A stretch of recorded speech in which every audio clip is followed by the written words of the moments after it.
hacer el experimento, pueden tomar, digamos, con su mano izquierda, vienen y toman su brazo derecho. Cuando ustedes hagan eso, van a notar lo siguiente. Su mano, la palma de su mano, se siente tibia. Se siente tibia en comparación con su brazo. ¿Sí? Entonces, esa sensación de calidez no es otra cosa que la transferencia de calor. El calor estaría viajando, en este caso, el calor estaría viajando desde su mano hasta su brazo. De su mano a su brazo. Entonces, el calor siempre va a estar viajando. ¿Y qué pasa cuando usted no tiene su mano en contacto con su brazo? Bueno, su mano le está transfiriendo calor al aire que se encuentra alrededor de su mano, ¿sí?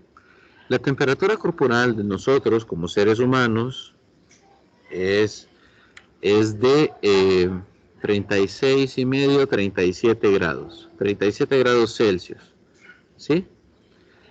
De manera que la temperatura aquí, al menos en Tegucigalpa, ronda desde los 13 hasta los 30 grados. O sea que siempre hay una temperatura diferente a la corporal.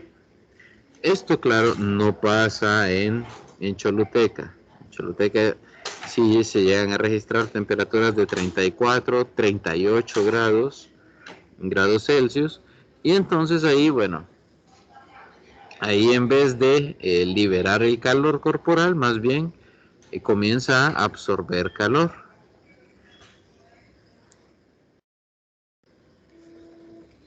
Entonces, el calor es una energía térmica asociada al movimiento de moléculas.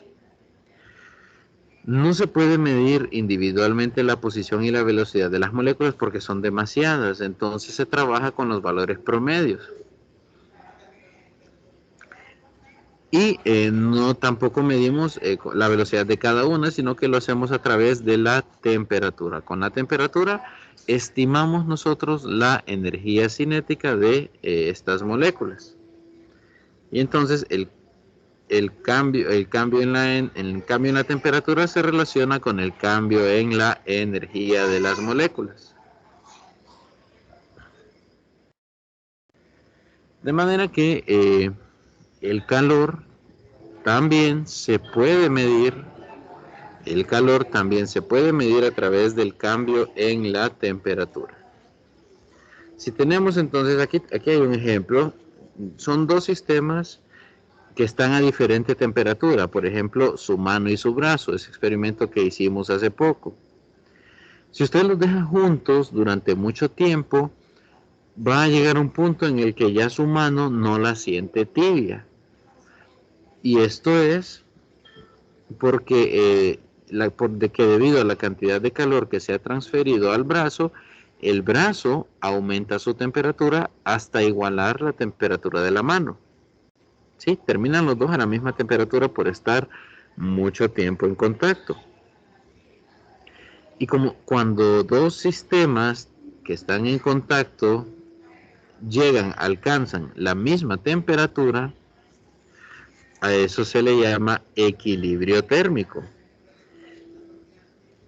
Equilibrio térmico. Y cuando se alcanza el equilibrio térmico, dado que los dos sistemas están a la misma temperatura, ya no hay transferencia de calor. La transferencia de calor únicamente se da cuando las temperaturas de los cuerpos son diferentes. Y esto es importante. El calor no es algo que un objeto tiene, no es algo que usted tiene. En realidad, el calor es algo que usted puede ceder o absorber.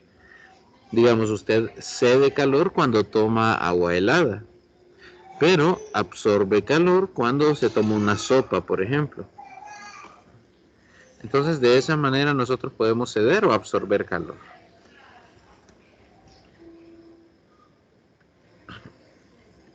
La energía en el sistema internacional es el joule.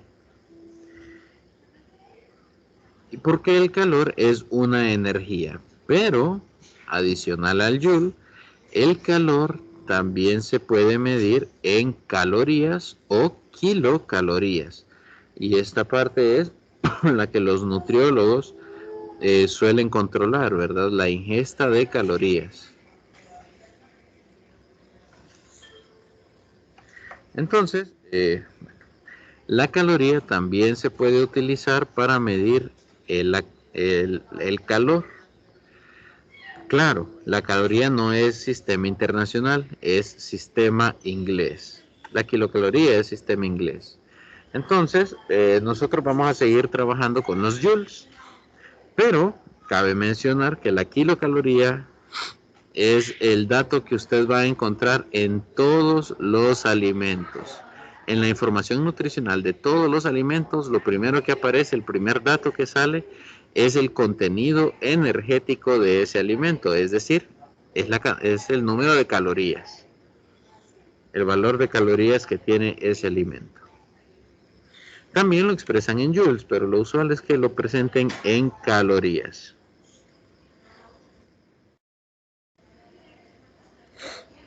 Bueno, noten que toda esta teoría del calor se desarrolla alrededor de 1798 y se logran hacer experimentos para determinar a cuánto equivale una caloría. Y entonces, claro, porque la caloría es una unidad más alimentaria que de física. El joule es una unidad que sí utilizamos los físicos.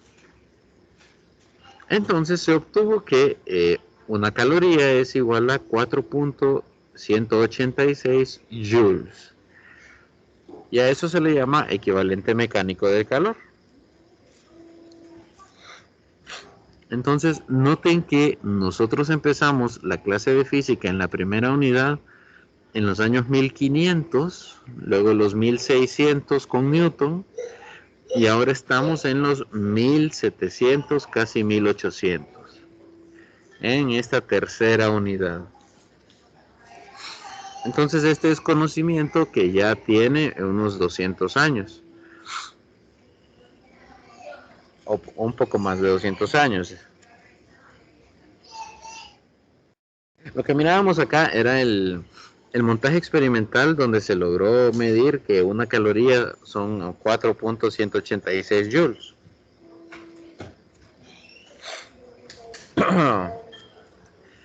Bien. Decimos entonces que el calor es algo que un material o que una sustancia o que un sistema puede absorber o ceder. Y que el calor está relacionado con el cambio de temperatura. Entonces, en este momento nosotros vamos a definir la ecuación para el calor. Note que el calor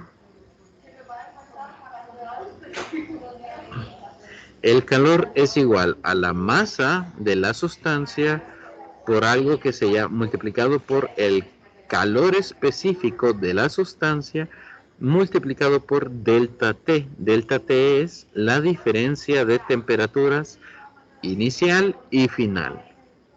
Una diferencia de temperaturas. Y aquí a la constante C,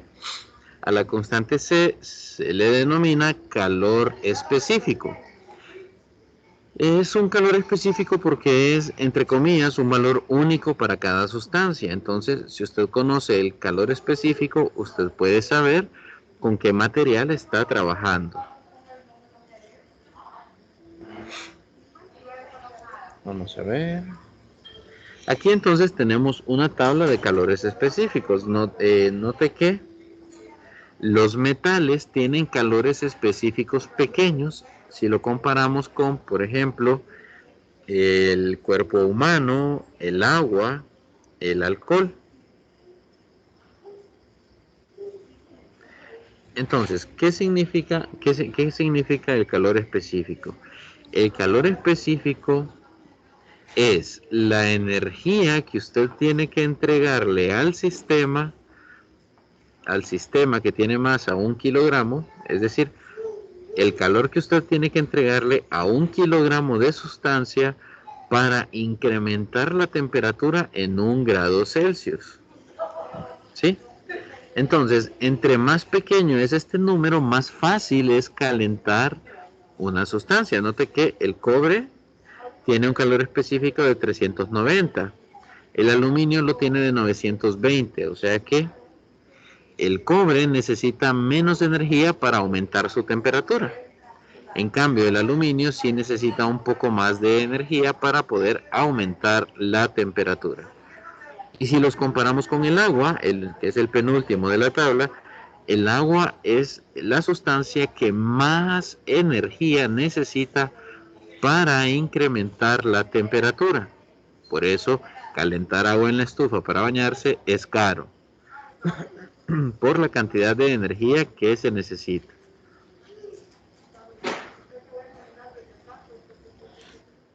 Bien, entonces, una sustancia que tiene un valor de calor específico alto es capaz de absorber mucho calor sin aumentar tanto su temperatura. En el caso de los metales, este calor específico es pequeño, entonces no se ocupa demasiado para aumentar su temperatura, no se ocupa mucha energía. Esto es bueno porque, digamos, en las computadoras se utilizan disipadores de calor y los hacen de aluminio porque porque el calor específico del aluminio es un valor pequeño. Entonces fácilmente aumenta su temperatura, pero asimismo fácilmente lo podemos enfriar. Y por eso decimos que nos ayuda a extraer el calor, en este caso de las unidades de los procesadores de las computadoras. Esta sería una aplicación directa de un metal que se utiliza para extraer calor.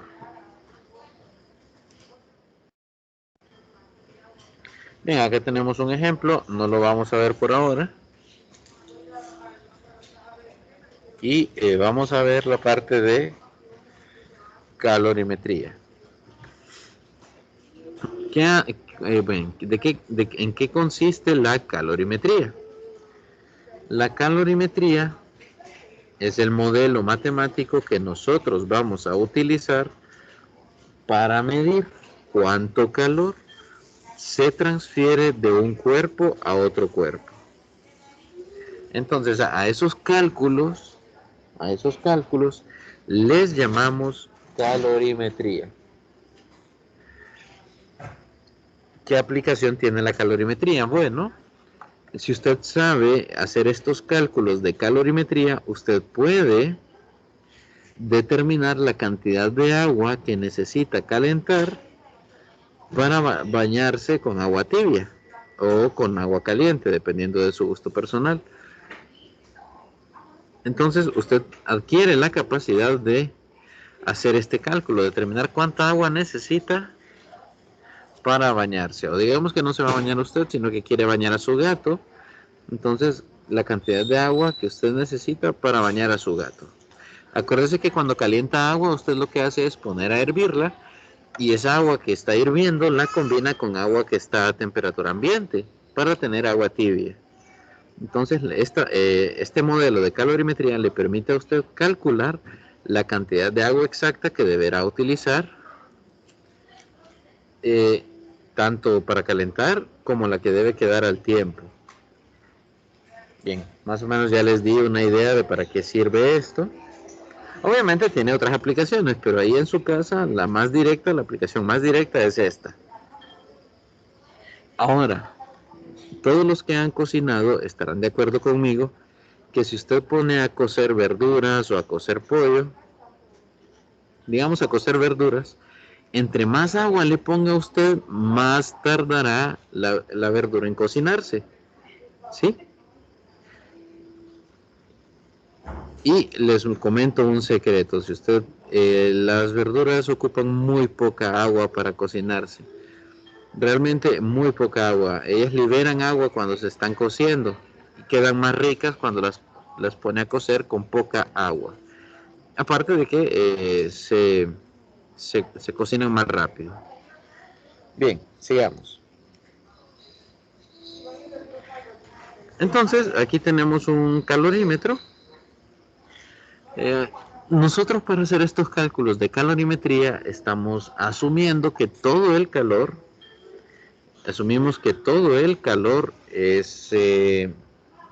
se transfiere de un cuerpo a otro, que no se transfiere nada al aire que nos rodea. Entonces esa es la primera definición. Asumir que el calor no se transfiere al aire que nos rodea es igual a decir que consideramos que el sistema se encuentra aislado. Ok, bien, vamos a hablar un poco de sistemas que no se encuentran aislados. Digamos que usted va a su restaurante de comida rápida preferido y compra un combo cualquiera que incluye refresco. Entonces el refresco usted va y se lo sirve, le coloca hielo y le coloca refresco. Pero digamos que si usted se pone a comer y no toca el refresco, a medida que va pasando el tiempo, el refresco que estaba frío, el refresco comienza a elevar su temperatura. Esto es porque el refresco que está a una temperatura menor que la del aire que lo rodea, entonces absorbe calor y al absorber calor aumenta la temperatura. Después de mucho tiempo, ese refresco ya no estará helado, sino que estará al tiempo, es decir, en equilibrio térmico con la temperatura de la sala donde se encuentre. Pasa lo mismo, pasa el mismo fenómeno con el café. Si usted viene y se compra un café, pero no se lo toma, sino que lo deja, entonces el café, después de una media hora o una hora, usted va a notar que este café se encuentra frío. Aquí entonces ocurrió el proceso contrario. El café no absorbió calor, más bien el café entregó calor al aire alrededor y eso provocó que disminuyera la temperatura porque entregó calor, es decir, perdió calor. Bien, pero para un sistema aislado, esto no ocurre. En un sistema aislado, el calor no se pierde al ambiente. Entonces, la suma de todo el calor que se vaya a transferir debe ser igual a cero. ¿Qué significa esto?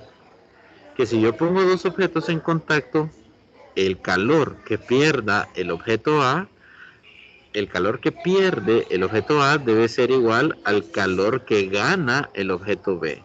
A eso se refiere esto, que la suma de calores debe ser igual a cero.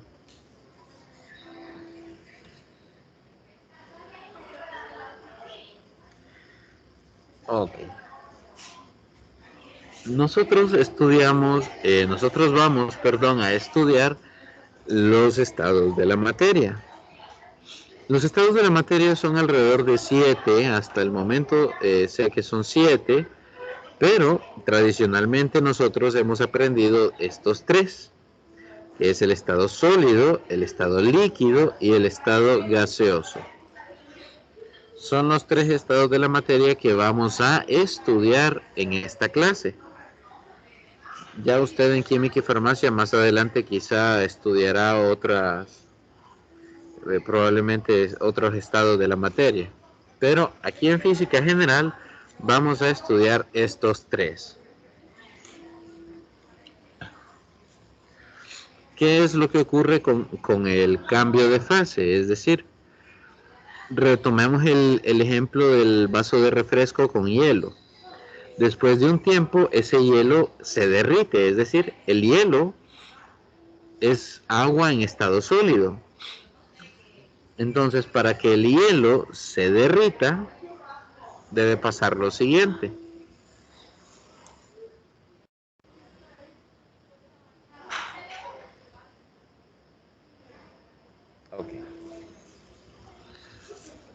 Para que el hielo se derrita debe pasar lo siguiente.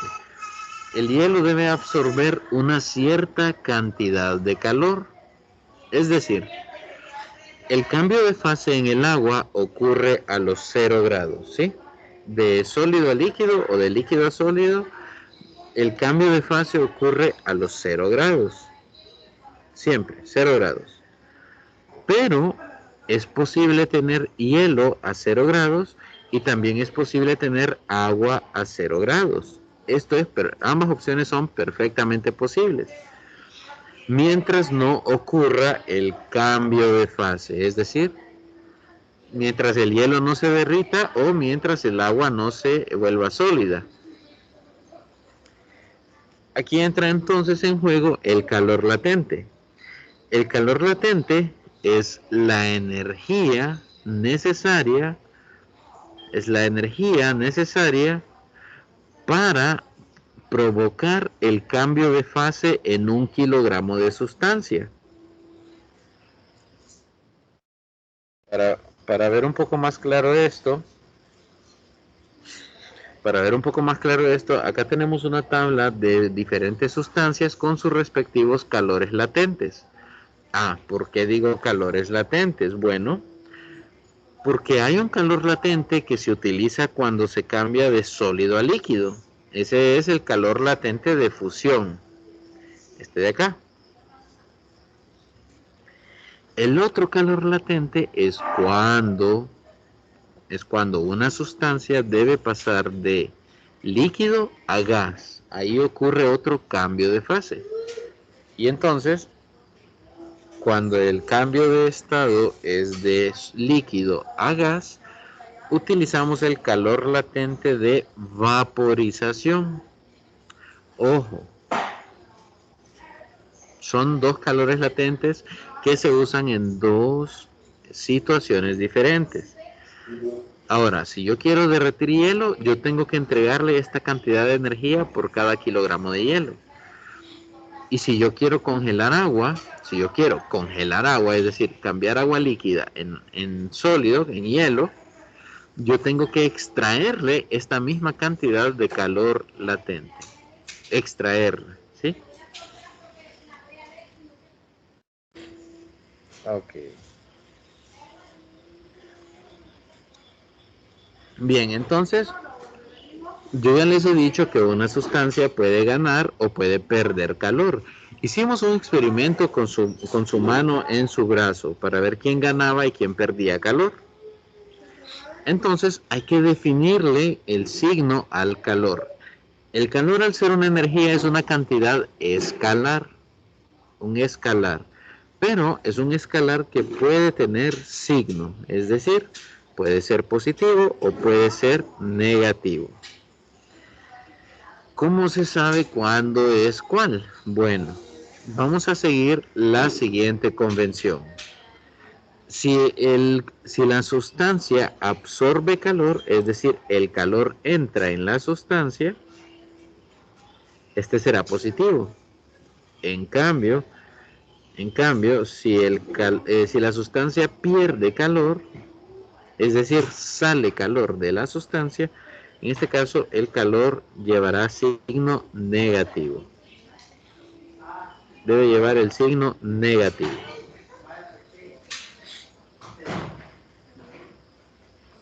Ok, entonces, en la transición de sólido a líquido,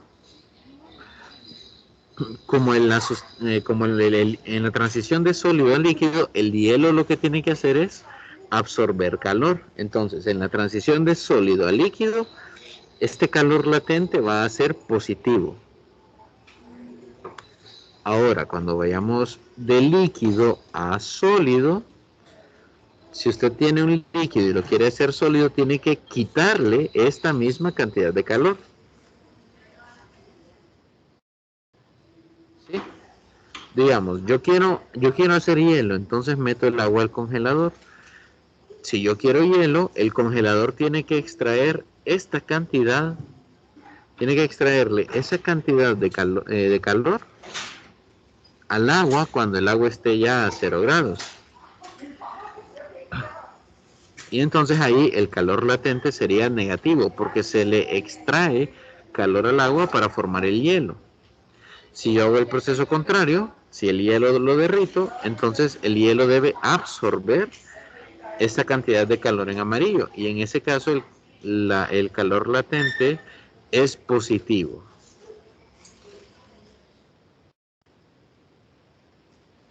Bien. Cómo se dibujan entonces las gráficas calor, de calor versus temperatura? Se dibujarán de esta manera. Ok, vean ustedes, aquí estamos ilustrando un ejercicio, un ejemplo. Estamos ilustrando cómo se representa el cambio de fase de hielo a vapor. Es decir, aquí no se derrite solamente el hielo, sino que el hielo se derrite, el agua que queda se calienta y finalmente se evapora. Entonces, lo primero que vamos a hacer es calentar el hielo. Aquí la línea es vertical. Aquí la línea, bueno, es un punto, realmente es un punto. Calentamiento del hielo, es decir, el hielo, discúlpenme, es que voy a hacer zoom porque casi no se ve, pero en realidad es una línea inclinada, ¿sí? Ok, aquí sí, es una línea inclinada, casi no se veía. Entonces, no importa a qué temperatura inicie el hielo, lo primero que va a hacer usted es calentarlo a 0 grados. Y así se representa en una gráfica. Esto es el calentamiento del hielo desde la temperatura que estuviera hasta 0 grados. Luego, el hielo hay que derretirlo. Y entonces aquí aparece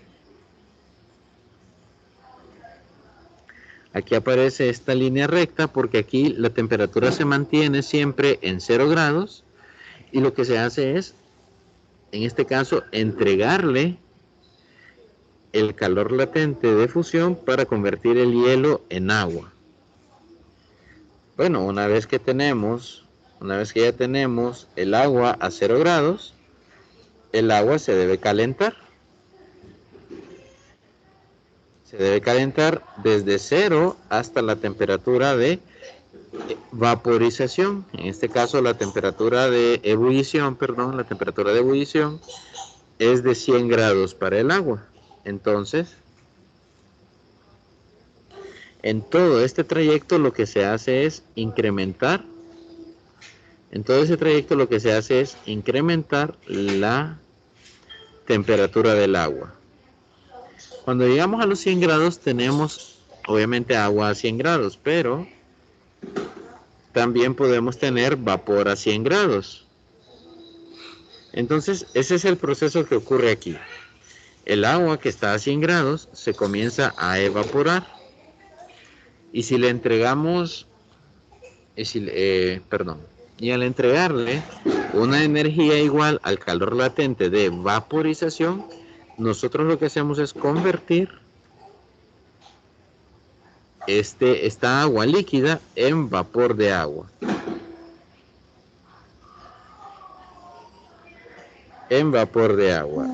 Y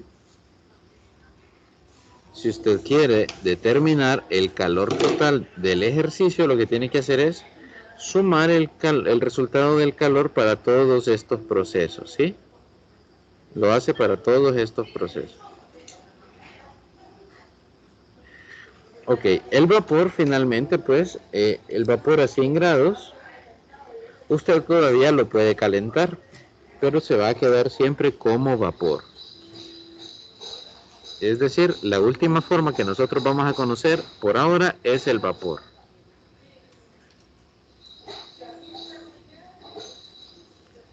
Ok.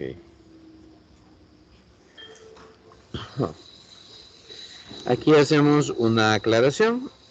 Técnicamente el punto de fusión es de 0 grados y el de ebullición es de 100 grados para el agua. Pero esto no siempre es cierto.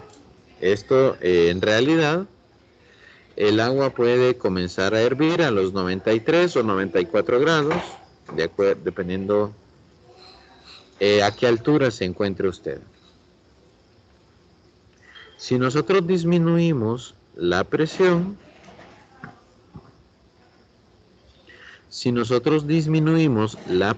atmosférica, entonces el agua puede hervir a menores temperaturas. Podría llegar a hervir a 94 grados y no a 100. Pero esto es cuando se disminuyó la presión. Ok. Y la aplicación, una aplicación contraria, que en vez de disminuir se aumenta la presión, es en la olla de presión que utilizamos para cocer frijoles.